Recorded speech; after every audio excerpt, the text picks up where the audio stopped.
Because when I first started making money and it was, my salary or my earnings were published all over the place. I mean, the first year I was like, really? Did I make that much money? Oh my God.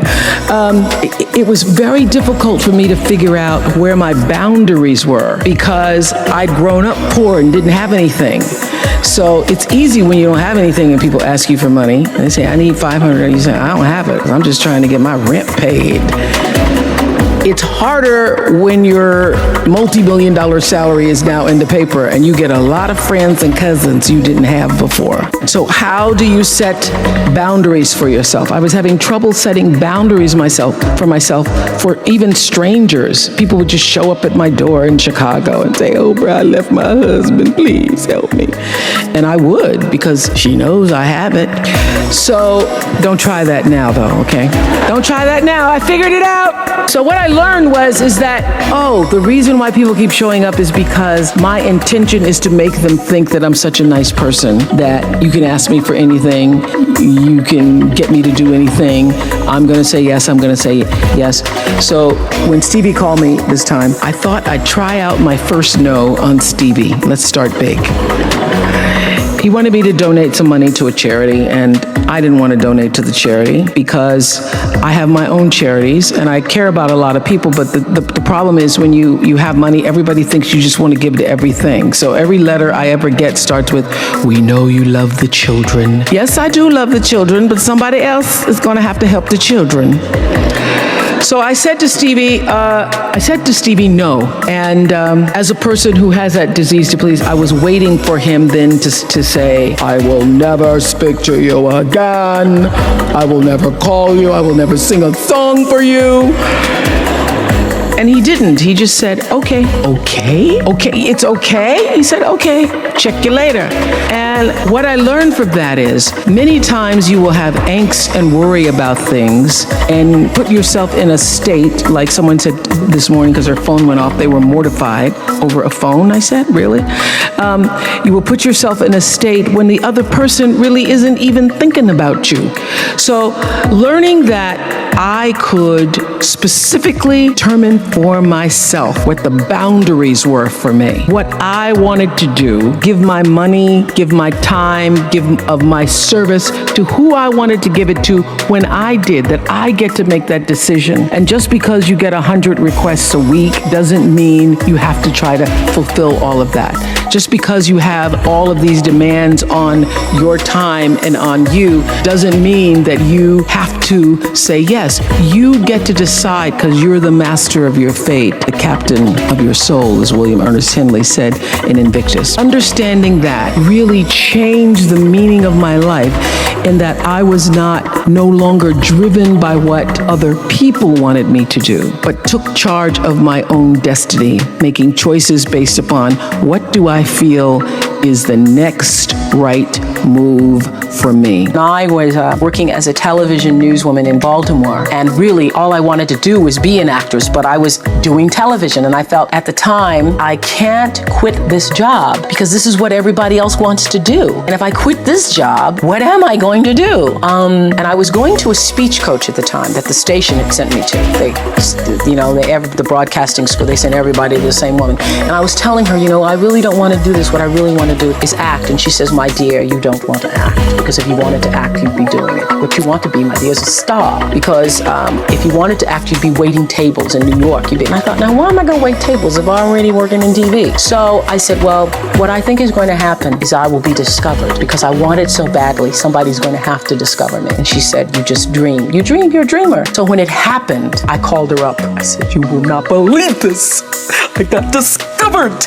And it really was a discovery. It's like one of those Lana Turner stories, only it wasn't a drugstore. He was in his hotel room, saw me on TV. It was unbelievable. So the interesting thing about that is that I truly believe are the greatest vehicle to change, that thoughts, power, and success in the world. Everything begins with thoughts. I mean, the chairs that we're sitting in, the room that we're in, all started because somebody thought it. So I thought up The Color Purple for myself. I know this is going to sound strange to you. I read the book. I got so many copies of that book. I passed the book around to everybody I knew. If I was on the bus, I'd pass it out to people. And when I heard that there was going to be a movie, I started talking it up for myself. I didn't know Quincy Jones or Steven Spielberg or how on earth I would get in this movie. I'd never acted in my life, but I felt it so intensely that I had to be a part of that movie. I really do believe I created it for myself. I wanted it more than anything in the world and would have done anything to do it. Turn your wounds into wisdom. You will be wounded many times in your life. You'll make mistakes. Some people will call them failures. But I have learned that failure is really God's way of saying, excuse me, you're moving in the wrong direction. It's just an experience. Just an experience. Just an experience. I remember being taken off the air in Baltimore, being told that I was no longer being fit for television and that I could not anchor the news because I used to go out on the stories. And my own truth was, even though I'm not a weeper, I would cry for the people in the stories, and which really wasn't very effective as a news reporter, to be covering a fire and crying because the people lost their house. And it wasn't until I was demoted as a on-air anchor woman and thrown into the talk show arena to get rid of me that I allowed my own truth to come through. And the first day I was on the air doing my first talk show back in 1978, it felt like breathing, which is what your true passion should feel like. It should be so natural to you. And so I took what had been a mistake, what had been perceived as a failure with my career as an anchor woman in the news business, and turned it into a talk show career that's done okay for me. When I first started as a broadcaster, I was 19, very insecure, thrown into television, pretending to be Barbara Walters, looking nothing like her, and still going to college. So I do all my classes in the morning from 8 to 1, and then in the afternoon I work from 2 to 10 and did the 6 o'clock news. And would stay up and study and all that stuff, until 1, 2, or 3 o'clock in the morning, and then just start the routine all over again. And my classmates were so jealous of me that I remember taking my little $115 paycheck, and at the time I thought it was really a lot, but taking $115 and trying to appease them. I would always, anytime anybody needed money, I was always offering, oh, you need $10, or taking them out for pizza, ordering pizza for the class and things like that.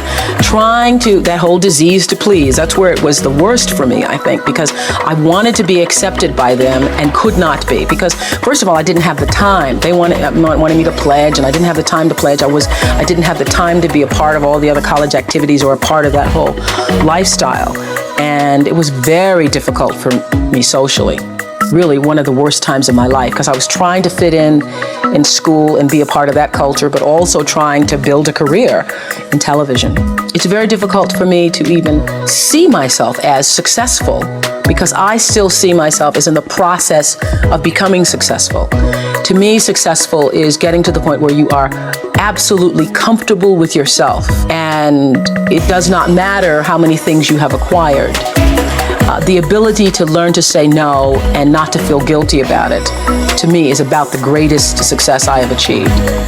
The fact that I have, in the public side, done whatever is fine. It's all a part of a process for growing for me. But to me, to have the kind of internal strength and internal courage it takes to say, no, I will not let you treat me this way, is what success is all about. It's the same thing that prevents you from being abused as a child, that prevents you from being abused as an adult, that allows you to build success for yourself. I will not be treated this way. I demand only the best for myself. You are worthy to say no. That it's okay if you say no. It's okay if you say no and then people don't like you. That's really okay. The important thing is how you feel about what you're doing, how you feel about yourself. It's a long struggle, though. It's a long struggle. And I'm just hoping that, in the work that I do on the show and the speaking that I do around the country, and that young people who are watching this can get the lesson sooner than I did. Because it's painful, because you keep repeating it over and over and over until you get it right. And what I found is that every time you have to repeat the lesson, it gets worse. Because I call it God trying to get your attention, the universe trying to get your attention. So we didn't get your attention the first time, so we're going to have to hit you a little harder this time. So I'm still doing it. I'm still learning. Create the highest grandest vision possible for your life, because you become what you believe.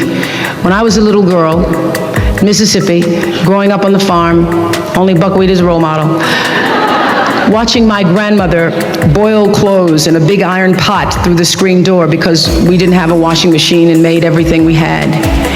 I watched her and realized somehow inside myself, in the spirit of myself, that although this was segregated Mississippi and I was colored and female, that my life could be bigger, greater than what I saw. I remember being 4 or 5 years old. I certainly couldn't articulate it, but it was a feeling, and a feeling that I allowed myself to follow. I allowed myself to follow because if you were to ask me what is the secret to my success, it is because I understand that there is a power greater than myself that rules my life. And in life, if you can be still long enough in all of your endeavors, the good times, the hard times, to connect yourself to the source. I call it God. You can call it whatever you want to, the force, nature, Allah, the power. If you can connect yourself to the source and allow the energy that it is your personality, your life force, to be connected to the greater force, anything is possible for you. I am proof of that. I think that my life, the fact that I was born where I was born and the time that I was and have been able to do what I've done, speaks to the possibility, not that I am special, but that it could be done. I remember when I started the school and I said to my beloved friend, Maya Angelou, I said, Maya, I'm just so proud that I was able to create this school. And I said, this is going to be my greatest legacy. And Maya said to me, you have no idea what your legacy will be, she said to me, because your legacy is every life you've touched. And that shifted the way I saw legacy or what you leave behind or what you do. Because Maya was explaining to me that, you know, over all the years of watching your show, everybody who decided that they were going to go back to school or lose weight or no longer hit their children or get out of a bad marriage, all of those people who have seen and experienced your voice. And the same thing with everybody here. Your legacy is every life that you've touched. And we like to think of it, I know you have done amazing things with your philanthropy. We like to think that these great philanthropic moments are the ones that leave the impact or will make the huge difference in the world. But it's really what you do every day. It's how you use your life to be a light to somebody else's, you know, and it's how you use your work as an expression of your own art, whatever that is. Close your eyes for a moment, will you please? And breathe with me. Just close your eyes. And if you will, put your thumb to your middle finger and gather your other fingers around. And let's feel the vibration and pulse of your personal energy as you take 3 deep breaths with me. Inhale. And as you exhale, just feel the vibration, energy, blood pulsating through your body, through you. And another inhale, and another inhale, and keep your eyes closed. And let's just think about this day that you have been graced to breathe in and out thousands of times. This day where many of those breaths were taken for granted. You just expected the next one to come. But the truth is, there's no guarantee that the next one comes. This day, how you started your day, what your thoughts were this morning, how you've carried yourself through this day, how you've been allowed to have encounters and experiences, some challenging, some more life-enhancing, that push you forward another day of being here on the planet Earth as a human being. Just think about that. After all you've been through in this day alone, and the many days and years past, how you got here to this prestigious, esteemed university, the choices you made that have brought you to this day. Open your heart and quietly to yourself, say the only prayer that's ever needed. Thank you. Thank you. thank you. You're still here. You get another chance this day to do better and be better. Another chance to become more of who you were created and what you were created to fulfill. Thank you.